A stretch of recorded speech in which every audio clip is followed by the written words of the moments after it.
The fabric of the null realm did not tear. It simply ceased to exist. There was no explosion, no roaring crescendo of energy that typically heralds the arrival of a deity. There was only a sudden, suffocating heaviness, a gravity so profound that it bent the light of the distant Super Dragon Balls into a halo of terrified luminance. In the center of the void, where the Grand Priest had once sealed the forbidden chamber of timelessness, the doors of white adamant turned into dust. They did not crumble, they evaporated, unmade by the sheer proximity of the presence walking through them. The Grand Priest, floating miles away in his sanctuary, felt his knees strike the floor. It was an involuntary reflex, a biological rejection of the pressure that now flooded the multiverse. He looked up, his violet eyes wide with a terror he had not known since the birth of the Omni-King. Walking out of the darkness was not a Saiyan. It was a silhouette of absolute density, draped in a gi that had rotted and reformed into a raiment of obsidian shadow. The entity took a step, and the null realm shivered. This was no longer Son Goku, the mortal who broke limits. This was a being who had outlived time itself. This was the Dark King. Before the pressure of this new reality crushes the remnants of the old world, anchor your spirit to this chronicle. Subscribe and bind your fate to this timeline, lest the legend of the Dark King vanish into the silence of the void. Time, in its purest form, is not a river. To the mortal mind, it flows, carrying days into nights and life into death. But inside the abyssal chamber, a prison construct designed by the Grand Priest to withstand the erosion of eternity, time was not a river, it was a mountain. It was a crushing, static weight that sat upon the chest, pressing down until the very concept of breath became a labor of Herculean effort. 1,000,000 years. The number itself was meaningless, a cold abstraction that failed to capture the visceral horror of the reality. Son Goku sat cross-legged in the center of an infinite, colorless expanse. He had not moved in what might have been 10,000 years. The orange gi he once wore, the symbol of the Turtle Hermit School, had long since disintegrated, turned to dust by the sheer friction of his aura. In its place, his ki had solidified. It draped over his muscular frame like a shroud of midnight silk, a living garment woven from the dense, heavy energy of a star on the brink of collapse. He opened his eyes. There was no sudden flash of silver, no roar of transformation. Those theatrics belonged to a younger man, a man who believed that screaming loud enough could change the world. The eyes that stared into the white void were terrifyingly calm. They were not the eyes of a Saiyan warrior. They were the eyes of a survivor who had watched his own memories rot. In the first century of his confinement, he had screamed. He had raged against the white walls, powering up until his throat bled and his knuckles shattered against the indestructible barriers. He had fought shadow simulations of Frieza, Cell, Jiren, and Broly until his mind fractured from exhaustion. He had clung to the images of his friends, Vegeta's scowl, Bulma's laughter, Gohan's studious gaze, and the warm, simple smell of Chi-Chi cooking in the kitchen. But the second century brought silence. The images began to fade, like ink left in the sun. By the 10th millennium, the face of his wife was no longer a vivid picture, but a blur of sensation, a feeling of warmth he could no longer place. The rivalry with Vegeta became an abstract concept, a distant echo of a life that felt like a story told to someone else. Now, at the million-year mark, Goku was no longer Goku. He was a vessel that had been emptied of humanity and filled with the raw, chaotic static of the universe. He had transcended the need for food, for water, for sleep. His body had adapted to the environment of absolute isolation. His skin was harder than Kachin steel, etched with faint, invisible scars where the pressure of the room had tried to crush him, and failed. He uncrossed his legs and placed his feet on the ground. The sound was singular, a heavy thud that did not echo, for there was no air to carry it. The entire dimension shuddered. The white void, which had remained pristine since the dawn of the multiverse, developed a hairline fracture in the sky above him. Goku did not look up. He knew. The time for training was over. The time for waiting was dead. He looked at his hands. They were trembling, not from fear, but from the effort of containing the ocean of power roiling beneath his skin. He clenched his fist, and the space between his fingers turned black, the sheer density of his grip collapsing the localized reality. "It is time," he whispered. His voice was a ruin. It was deep, scraping against his larynx like stones grinding together in a dry riverbed. It was the voice of a man who had forgotten how to speak, forcing the muscles to remember a language that no longer served him. He walked toward the horizon, where the barrier between the abyssal chamber and the null realm was thinnest. The Grand Priest had locked this door from the outside, using a seal intricate enough to baffle the gods of destruction. It was a seal made of divine law, an edict that stated, Nothing leaves this place. Goku stopped before the invisible wall. He did not raise his hand to strike it. He did not gather energy for a Kamehameha. He simply flared his aura. It wasn't the golden flame of the Super Saiyan, nor the ethereal blue of the divine forms. It was a deep, bruised violet, laced with veins of absolute black. It was heavy. So heavy that the floor beneath him cratered instantly. The pressure radiated outward, slamming into the invisible seal. The barrier did not break. It screamed. Outside, in the null realm, the tranquility of the void was shattered. The Grand Priest, hovering in meditation, felt a spike of cold dread pierce his heart. It was a sensation he had never felt, not when Zeno erased universes, not when the angels went to war. It was the feeling of a predator waking up in the room with you. The doors to the chamber, massive slabs of white adamant floating in the void, began to vibrate. Cracks spiderwebbed across their surface, glowing with a sickly, dark light. The Grand Priest stood, his small hands trembling. Impossible. He breathed, his voice uncharacteristically high. No mortal soul can survive that duration. He should be dust. He should be madness. The doors exploded. They didn't just break apart. They were pulverized into subatomic particles, blasted outward by a wind that smelled of ozone and ancient dust. From the gaping maw of the broken dimension, a footstep echoed across the vacuum. Step. Step. Step. The Dark King emerged. The light of the null realm seemed to bend away from him, terrified to touch his skin. He stood there, the obsidian key swirling around him like a cloak of shadows, his hair reverting to its base form, black, wild, but flowing with a strange, underwater grace. He looked up, and his gaze locked onto the Grand Priest across the miles of empty space. There was no recognition in those eyes, only the cold, devastating judgment of a being who had spent an eternity watching the dark. The Grand Priest descended. He did not fly. The space simply rearranged itself to place him lower, closer to the anomaly that had just birthed itself from the void. For eons, the Daishinkan had stood as the absolute zenith of martial and spiritual perfection. His heart was a still pond, his mind a mirror reflecting the will of the Omni King. But as he looked at the entity wearing Son Goku's face, the mirror cracked. The heat radiating from Goku was not hot, it was cold. It was the absolute zero of deep space, a freezing burn that made the Grand Priest's divine halo flicker and dim. Son Goku, the Grand Priest said. His voice was calm, but it lacked the musical lilt of absolute confidence he usually possessed. The term of your confinement was set by the cosmic laws. You have broken the seal 3,000 years prematurely. This is a violation of the Zeno Compact. Goku did not answer immediately. He tilted his head, a slow, creaking motion, as if his neck were supporting the weight of a planet. He looked at the Grand Priest not as a student looks at a master, nor even as an enemy looks at a rival. He looked at the angel as a man looks at a ghost, something translucent, insubstantial, and ultimately irrelevant. 3,000 years, Goku repeated. The words fell from his mouth like lead weights. You speak of time as if it is a line you can draw on a page. He took another step. The null realm. A dimension of infinite nothingness. Groaned. The vacuum floor cracked under his bare foot, spiderweb fractures spreading for miles, glowing with that sickly, bruised violet light. Do you know how long a second is in that place, priest? Goku asked, his voice dropping to a subsonic rumble that vibrated in the Grand Priest's marrow. When there is no sun to rise, no heart to beat, no air to breathe, a second stretches into a year stretches into a lifetime. You gave me 1,000,000 years. I lived 1,000,000,000 lifetimes in the dark. The Grand Priest narrowed his eyes. He sensed the danger escalating past the point of return. The neutrality of the angels was not passivity. It was a dam holding back an ocean of erasure, if you will not submit to the law. The Grand Priest stated, raising 2 fingers, then you must be corrected. Reality folded. The Grand Priest invoked the Kanjizai, the sovereign bind.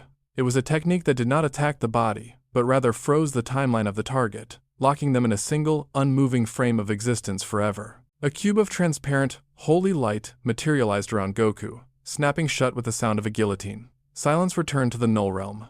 The Grand Priest lowered his hand, exhaling a breath he didn't need.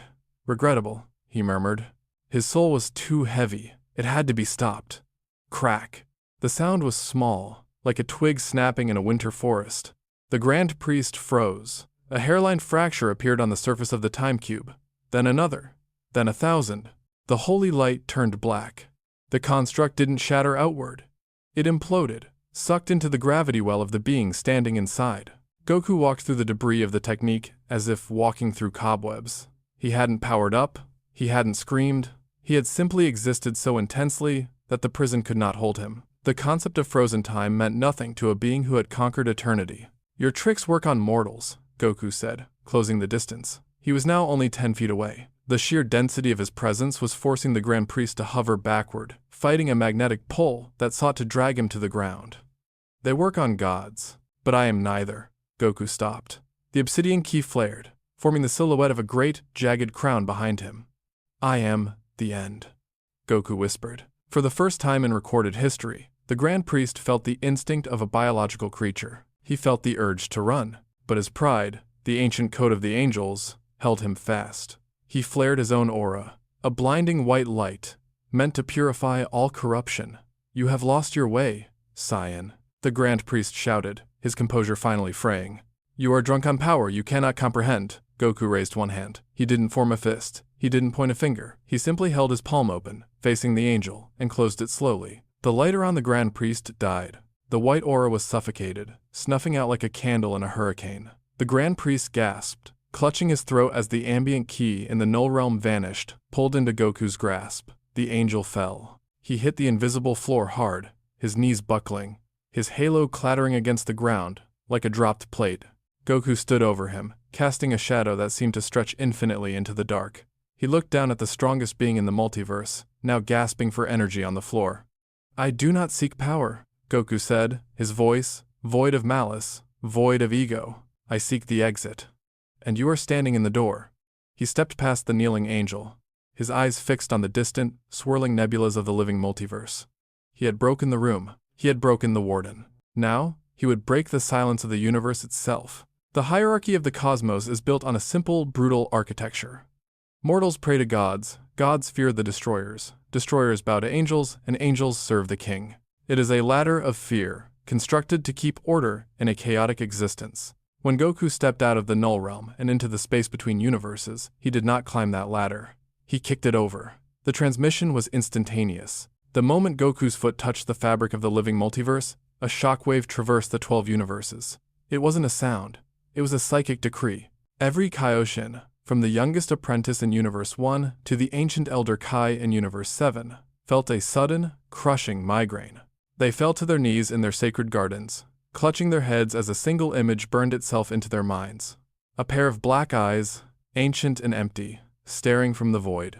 Beerus, the god of destruction of Universe 7, was napping on his floating rock when the sensation hit him. He woke with a start, hacking up a cough, sweat drenching his fur. Whis, he roared, scrambling to his feet, his tail bristling in pure, instinctual panic. Whis! What is that? What is that? Whis stood by the scrying pool, his staff glowing with a frantic, pulsing red light. The usually unflappable angel was staring into the water, his face pale. It is a signal. My lord, Whis said, his voice unusually tight. But it is not from the Omni King. It is not from the Grand Priest. It is coming from the Null Realm, and it carries a signature I have not felt since the era of strife. Is it an enemy? Beerus demanded, summoning his Hawkeye energy, a purple aura flaring around him. No, Whis whispered, looking up from the staff, his violet eyes wide. It is an old student. High above the multiverse, in the kaleidoscopic palace of Zeno, the alarm had been silent. The two Omni-Kings were playing a game of marbles with planets when the doors to the throne room dissolved. They didn't burst open. They didn't explode. They simply ceased to be, turning into gray dust that drifted on a wind that shouldn't exist indoors. The Grand Priest's personal guards, two towering entities of absolute silence and efficiency, moved instantly. They were faster than time, striking the intruder before the dust had even settled. Their spears, forged from the condensed matter of dead stars, were capable of piercing any defense, magical or physical. Clang. The sound was dull, heavy. The spear stopped dead, inches from the intruder's chest. They hadn't hit armor. They hadn't hit a barrier. They had hit him. Goku stood in the doorway. He hadn't raised his hands. The tips of the spears were pressed against his exposed chest, the fabric of his obsidian gi torn away. The star-forged metal bent, then shattered, unable to penetrate skin that had withstood the crushing gravity of 1,000,000 years. Goku looked at the guards. He didn't blink. Move, he said. The word carried the weight of a decree. The guards, programmed for absolute obedience and fearlessness, hesitated. Their programming encountered a logic error. Threat level, infinite. Solution, none. I said. Goku's voice dropped, the room darkening as his aura bled out, staining the colorful floor tiles black. Move! He swept his hand horizontally. A wave of pure pressure, not ki, but the physical displacement of air, moved by godlike strength, slammed into the guards. They were launched backward, crashing into the pillars of the throne room with enough force to shake the entire palace. Goku walked into the hall. At the far end, floating on their thrones, the two Zenos watched him. They didn't look scared. They looked curious. They looked like children watching a storm approach their house. Goku, the present timeline, Zeno chirped, tilting his football-shaped head. You look messy. And scary. Why are you scary, Goku? The future, Zeno added. Are we playing a scary game? Goku stopped at the base of the stairs. He looked up at the two beings who held the power to erase everything he had ever loved on a whim. Once, he had treated them like friends. He had shaken their hands, called them Zen-chan, and laughed at their terrifying power. That Goku was dead. He had died in the silence of the chamber. No games, Goku said. His voice was flat, echoing in the vast, colorful hall. The game is over. The Grand Priest shimmered into existence between Goku and the Omni Kings. He was battered, his halo dim, his clothes torn from their encounter in the Null Realm. He held his arms out, a desperate shield. Sire. The Grand Priest cried out, turning to Zeno. You must erase him. Now! He has been corrupted by the abyss! He is a threat to the balance. The Zenos looked at the Grand Priest, then at Goku. They raised their hands, the purple light of erasure gathering in their palms. Bye-bye, Goku, they said in unison. The light fired. Two beams of absolute negation. The power that had wiped out Zamasu, the power that had erased 6 universes, shot toward the Dark King. Goku didn't dodge. He didn't block. He stepped into it. The erasure energy hit him and washed over his body. For a moment, he was engulfed in blinding violet light. The Grand Priest smirked, relief flooding his face. No one survived erasure. It was the absolute law. But as the light faded, a shadow remained. Goku stood there. Smoke curled from his shoulders. His skin was red, irritated, like a man who had stood too long in the sun. But he was there. He was whole. The erasure had failed. The silence in the throne room was absolute. The Zenos lowered their hands, their mouths forming small o's of shock. The Grand Priest took a stumbling step back, his eyes bulging. How? The angel whispered. That is the power of the king. It is absolute. Goku brushed a speck of ash from his shoulder. He looked at the Grand Priest with eyes that held the weariness of the ages. You can only erase something that exists within your laws, Goku said softly. I have spent 1,000,000 years outside of them. I am no longer part of your story. He turned his back on the gods. It was the ultimate insult. The ultimate rejection of their authority. I am going home, Goku said, walking toward the exit. Do not follow me. He vanished, not with the pop of instant transmission, but with a tear in reality, stepping directly from the palace of Zeno to the coordinates etched into his soul. He left the gods in stunned silence, the hierarchy broken, the laws of nature rewritten by the existence of a single man. The Dark King was returning to Earth. The transition was violent. When Goku used instant transmission in the past, it was a gentle slip through the cracks of space, a technique of finesse. But the Dark King did not slip. He tore. He arrived in the upper atmosphere of Earth with the sound of a thunderclap that shattered windows across the entire Western Hemisphere. The sky turned a bruised purple as the displacement of his arrival warped the magnetic field of the planet. He floated there, miles above the surface, his bare feet dangling in the stratosphere. The wind whipped at his tattered gi, but he did not feel the cold. He closed his eyes and inhaled. He expected the sense of his memory. The salty tang of the ocean near Kame House, the exhaust fumes of West City, the crisp, pine-scented air of Mount Pauzu. Instead, he smelled ash. He smelled decay. And beneath it all, the stale, metallic scent of a world that had moved on. He opened his eyes and looked down. The geography was familiar, but the scars were new. The continents had shifted slightly, coastlines eroded by rising seas. The great sprawling metropolis of West City was gone. In its place stood a sleek, vertical megastructure of chrome and glass, surrounded by ruins that had been reclaimed by aggressive, thick vegetation. There were no flying cars buzzing in the chaotic patterns he remembered. The traffic was automated, silent, moving in rigid, efficient lines. He lowered his ki to the point of non-existence, a feat that required immense concentration given his new density, and descended. He landed in what used to be the 439 East District. The mountains were still there, stoic and unchanging. But the forest was wilder, darker. The path to his home was gone, swallowed by centuries of undergrowth. Goku walked. He did not fly. He needed to feel the earth beneath his feet, to verify that this was real and not another hallucination conjured by the chamber. He pushed through thick vines and towering ferns until he reached the clearing. The house was gone. There was no small, dome-shaped building. No garden where he had farmed radishes. There was only a mound of moss-covered rubble, and a single, ancient tree growing from the center of what used to be his living room. Goku stood before the ruins. He reached out and touched a piece of white stone that jutted from the earth. It was a fragment of the wall. He ran his thumb over it, feeling the rough texture.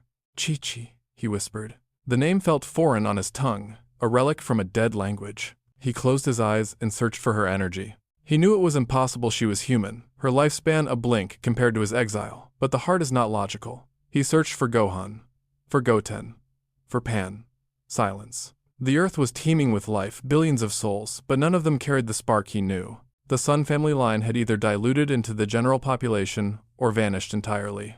He was a stranger in his own home. A grief, sharp and sudden, pierced the armor of his apathy. In the chamber, he had accepted their loss as an abstract inevitable. But standing here, in the graveyard of his memories, the pain was physical. It was a spear in his gut. He walked away from the house, moving instinctively toward the west. He crossed oceans and continents in single steps, his movement blurring out a visual spectrum. He arrived at a cliffside overlooking the sea. There were statues here, massive, weathered, monuments of stone, standing vigil against the tide. He recognized the center one immediately. It was Vegeta. The stone face was scowling, eternal defiance carved into granite, but vines had grown over the eyes, blinding the Prince of Saiyans. To his right, a statue of Bulma, holding a capsule. To his left, Gohan, in his scholar's glasses, looking toward the horizon. Below the statues lay a field of white stones. Goku walked among them. He read the names, the dates faded by wind and rain. Trunks briefs, bra briefs, Krillin, Android 18. He stopped at a small, unassuming grave near the edge of the cliff. It was set apart from the others, humble and clean. The inscription was simple: "Here lies son Chi-Chi." She waited. Goku fell. The Dark King, who had stared down the Grand Priest and walked through the erasure of the Omni-Kings, collapsed to his knees in the dirt. He placed his hand on the cold stone. It didn't feel like her. It felt like rock. "I'm late," he choked out. The sky above began to darken. The grief of the Dark King was not a private thing. It was a cosmic event. Clouds swirled unnaturally, turning black and heavy. Thunder rumbled, sounding like the sobbing of a giant. Rain began to fall, not water, but heavy, dense droplets of condensed ki that sizzled when they hit the ground. "I didn't mean to," he whispered to the grave, his forehead resting against the stone. I thought I could get stronger and come back. I didn't know the door would close." He stayed there for 3 days. The rain did not stop. The world leaders panicked, satellites detecting a massive energy anomaly centered on the ancient ruins. They debated sending drones, sending armies, but fear held them back. The aura radiating from that cliffside was primal. It triggered the genetic memory of prey hiding from a predator. On the 4th morning, the rain stopped. Goku stood up. The sorrow had not left him. It had calcified. It had become another layer of the armor he wore. He looked at the statues of his friends one last time. They were stone. They were history. He was the only thing left that was real. He turned away from the ocean. His eyes were dry now, and harder than before. The human part of him, the part that laughed and ate and loved, had been buried in that grave with Chi-Chi. What remained was the entity the universe had forged him into. He sensed something. It wasn't a memory. It wasn't a ghost. It was a tear in the sky, high above the planet, a jagged wound in reality that smelled of rot and hunger. The Void Eater had found him. Goku looked up, his expression blank. "Good," he said, his voice a low growl that shook the dust from Vegeta's stone shoulder. "I need something to break." The sky did not break. It infected. Above the stratosphere, where the blue of Earth faded into the black of space, a wound opened. It began as a hairline fracture, a jagged stroke of impossible color, a swirling, nauseating mix of oil-slick grays and dead star reds. Then, the wound was forced open. Massive, translucent talons, each the size of a mountain range, gripped the edges of the tear. In reality, they pulled. The fabric of the universe screamed a sound felt in the teeth and bones of every living creature on the planet below. Through the breach, the Void Eater poured itself into the material world. It was not a creature of biology. It was a sentient cancer of the multiverse. It resembled a cephalopod, made of rotting nebulas. Its central mass, a churning eye that wept liquid gravity. It had smelled the hole Goku had punched through the chamber of timelessness, and it had followed the scent of the Dark King like a shark trailing blood in the water. The sun was blotted out. A shadow fell over the hemisphere, plunging the daylight world into a premature, apocalyptic twilight. Goku ascended. He did not fly with the roaring jet stream of white aura that once defined him. He rose like smoke, a silent vertical line of darkness moving against the invasion. He stopped 10 miles above the surface, a speck of dust against the backdrop of the cosmic horror. The Void Eater saw him. 1,000 tentacles, writhing with the energy of dead timelines, lashed out. They moved faster than light, ignoring the laws of physics, seeking to wrap around the Saiyan and digest his existence. Goku did not take a fighting stance. He did not shout. He simply exhaled. Dark King style. Event horizon. He didn't move his arms. He projected his will outward, creating a sphere of absolute density around his body. The tentacles struck the invisible barrier and vanished. They weren't deflected, they were deleted. The matter that touched his domain was instantly compressed into nothingness. The creature shrieked a psychic blast of hunger and confusion. It had never encountered prey that ate the predator. Goku raised his right hand. "You are loud," he said. His voice was transmitted directly into the mind of the beast, overriding its chaotic thoughts. The chamber was quiet. I liked the quiet. He flicked his fingers. A blade of compressed vacuum slashed across the upper atmosphere. It was a clean, surgical cut. One of the creature's massive limbs, thousands of miles long, was severed at the root. The limb didn't fall to earth. It disintegrated into harmless particles before gravity could claim it. The Void Eater recoiled, its central eye widening in comprehension. This was not a meal. This was a wall. Enraged, the entity opened its maw. It began to charge an attack, a beam of antimatter harvested from the death of a galaxy. The energy gathered in its throat, a purple sun expanding rapidly, threatening to scorch the earth to a cinder. Goku looked at the gathering energy. He felt the heat on his face. He remembered Frieza on Namek. He remembered Cell's Kamehameha. He remembered the desperate struggles, the beam struggles, the shouting, the hope. "I don't struggle anymore," Goku whispered. He vanished. He reappeared inside the creature's mouth, standing directly in front of the gathering sphere of destruction. The energy roared around him, hot enough to melt stars, but Goku's obsidian aura pushed it back, creating a bubble of safety. He reached out and placed his hand on the core of the attack. "Devour," he commanded. The Dark King didn't block the energy. He absorbed it. The antimatter flood rushed into his palm, sucked into the infinite capacity of his own ki. In a microsecond, the creature's attack was gone, consumed by the Saiyan. The Void Eater froze. It felt a sudden, terrifying hollowness. It had expended everything, and its enemy had merely fed. Goku looked into the creature's internal structure, seeing the chaotic weave of souls and timelines it had eaten over the eons. He felt no pity. This thing was a part of the ecosystem of the Void, the same ecosystem that had stolen his life. "You want to know what I learned in the dark?" Goku asked. He clenched his fist, infusing it with the accumulated weight of 1,000,000 years of isolation. The despair, the silence, the crushing gravity, the memories fading into gray, he concentrated all of it into a single point of impact. Dark King style. The heavy hand. He punched the creature from the inside out. There was no shock wave, for there was no air to carry it. There was only a distortion. The space occupied by the Void Eater twisted violently. The creature didn't explode. It imploded. Its massive body folded in on itself, crushing down, smaller and smaller, drawn into the singularity of Goku's fist. The mountain-sized talons, the nebulous eye, the rotting energy, it all swirled into a vortex of black light. In 3 seconds, the sky was clear. The monster was gone, compressed into a marble of dense matter, floating in Goku's palm. Goku looked at the marble. It was heavy, pulsing with the faint, trapped scream of the beast. He closed his fingers, and the marble turned to dust. The sun returned to the earth. The light flooded back, illuminating the clouds and the oceans. Goku floated alone in the upper atmosphere, his gi settling around him. He looked down at the blue planet, the world he had just saved, with a flick of his wrist. There was no cheering, no friends to clap him on the back, no feast to celebrate the victory, just the wind and the silence he carried with him. "It's over," he said to no one. But as he turned to descend, the sky shimmered again, not with a threat, but with a summons. A staircase of white light unfurled from the cosmos, descending to his feet. At the top of the stairs, standing against the backdrop of the stars, was the Grand Priest. He was not in a fighting stance. He was bowing. Son Goku. The angel's voice echoed across the atmosphere. The Omni King wishes to speak. Not as a judge, but as a peer. Goku looked at the stairs. He looked at the earth below. The graveyard of his past. Then, he looked up at the divine light. He had outgrown the earth. He had outgrown the fight. There was only one place left for him to go. He stepped onto the first stair. The staircase of light did not lead to a place. It led to a perspective. With every step Goku took, the earth shrank. It became a marble, then a spark, then a memory. He did not look back. To look back was to invite the gravity of his grief, and he knew that if he allowed himself to feel the full weight of what he had lost, he would not be able to ascend. He would fall, and his fall would shatter the solar system. He walked for what felt like an hour, or perhaps another century. Time had no meaning here in the transit between the mortal plane and the divine realm. Finally, the stairs flattened into a floor of polished, impossible glass. He stood once again, in the palace of all.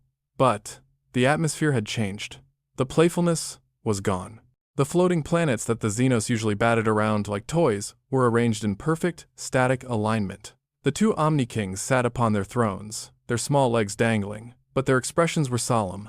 The Grand Priest stood between them, his hands clasped behind his back, his posture rigid. The angels of all 12 universes were present. Whis, Vados, Korn. They stood in a semicircle, their staffs glowing faintly. As Goku stepped onto the floor, they bowed. It was not a bow of servitude, but of recognition. They were acknowledging a predator that had outgrown the ecosystem. "Welcome," the Grand Priest said. His voice echoed, lacking the usual airy detachment. It was grounded, serious. "We did not think you would survive the chamber. We thought the silence would dissolve you." Goku stopped in the center of the room. His presence darkened the vibrant colors of the palace, his obsidian aura misting off his shoulders like dry ice. "I almost did," Goku admitted. "But I found something harder than the silence." "And what was that?" the future Zeno asked quietly. "Will," Goku replied. "The refusal to end." The Grand Priest nodded slowly, as if this confirmed a hypothesis. He gestured to the empty space behind Goku, the view of the swirling multiverse, the 12 bubbles of reality floating in the void. "The balance has shifted, Son Goku," the Grand Priest explained. "Creation and destruction are the two pillars of existence. The Kaioshians build, the Hakaioshians prune. We angels maintain the neutrality, but you have introduced a third pillar." "I don't want to be a god," Goku said, his voice weary. "I just want to rest." "You cannot rest down there," Whis spoke up gently. The angel looked at his former student with a mixture of sadness and pride. "Look at yourself, Goku. Your mass is infinite. Your ki is denser than a black hole. If you stay on Earth, your mere presence will warp the flow of time. Flowers will wither, tides will cease, people will sicken from the pressure of your soul. You are too big for the world you saved." Goku looked at his hands. He remembered the feeling of holding Chi-Chi's hand. He realized, with a final, crushing clarity, that if he tried to hold a human hand now, he would crush it into dust. "Then where do I go?" Goku asked. The Xenos raised their hands. From the floor of the palace, reality began to weave itself together. It pulled threads of darkness from the Null Realm, threads of light from the stars, and threads of time from the river of history. They wove a chair. It was not a golden throne of vanity. It was a seat of dark, matte stone, jagged and ancient. It looked like a piece of the mountain he had trained on, hardened by the end of time. It faced the multiverse, positioned at the very edge of the palace, a vantage point from which one could see every star flare and die. "The Keeper," the Grand Priest intoned. "The Omni King rules over what is. You shall watch over what remains.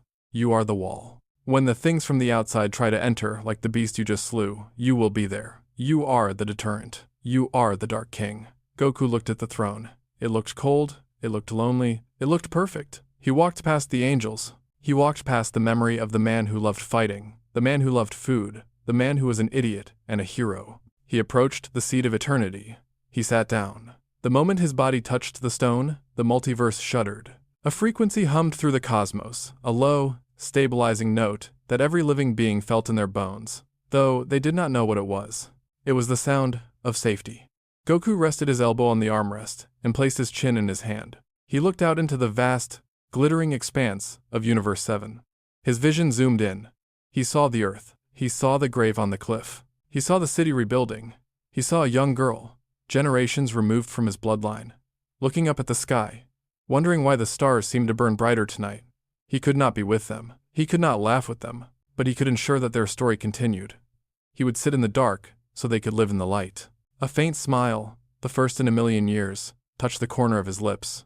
So be it, Goku whispered to the silence.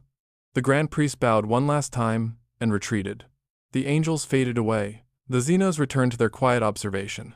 And on the edge of existence, the Dark King closed his eyes, listening to the hum of the universe he had conquered, and the heartbeat of the world he had loved. The training was finally over. The watch had begun,